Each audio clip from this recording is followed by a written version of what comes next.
What are you doing with Stripe? Where does it run and how does it work? Yeah, so we are starting off with a pilot program with Stripe to shuttle their employees in North Bay, from North Bay to their headquarters in Oyster Point. So it's starting in March, and it's really first of its kind, that it has ever been done. It's about a 20-mile trip, point to point. Yes.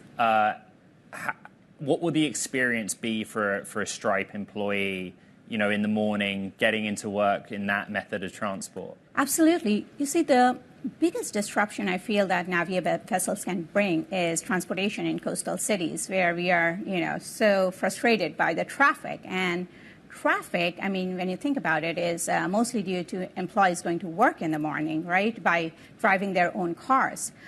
So in Bay Area also, the number of super commuters, which means like people who are doing a round trip of 3 hours, is quite high. So Larkspur is actually one of those routes. It can take you about 1.5 hours each way during rush hour to get there or go from there to OP. So instead of that, like driving yourself, getting stuck on the traffic, you can be on a smooth, quiet foiling boat, like you're literally 4 feet above the waves, so you don't feel seasickness. It has, Wi-Fi and all en route productivity tools. You will have a desk if you want to work while going to work. But it's really a much more refreshing and relaxing way to get to your work and not worry about driving yourself.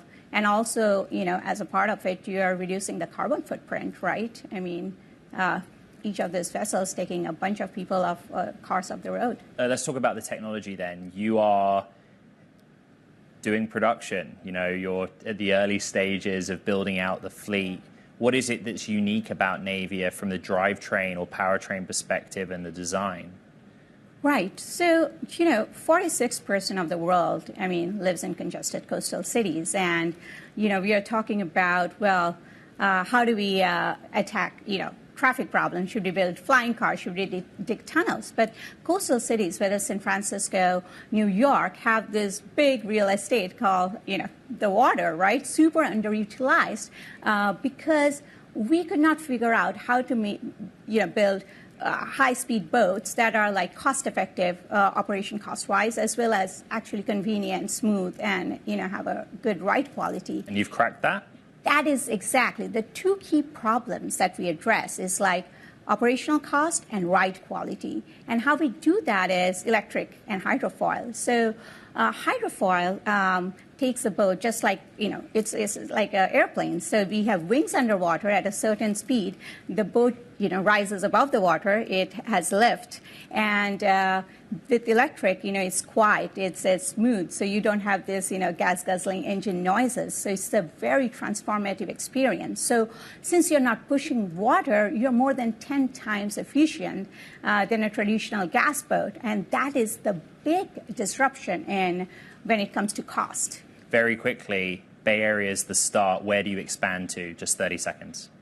Yeah, New York, Seattle, Miami, LA, you name it. Many areas in the U.S., but globally, the market is even bigger.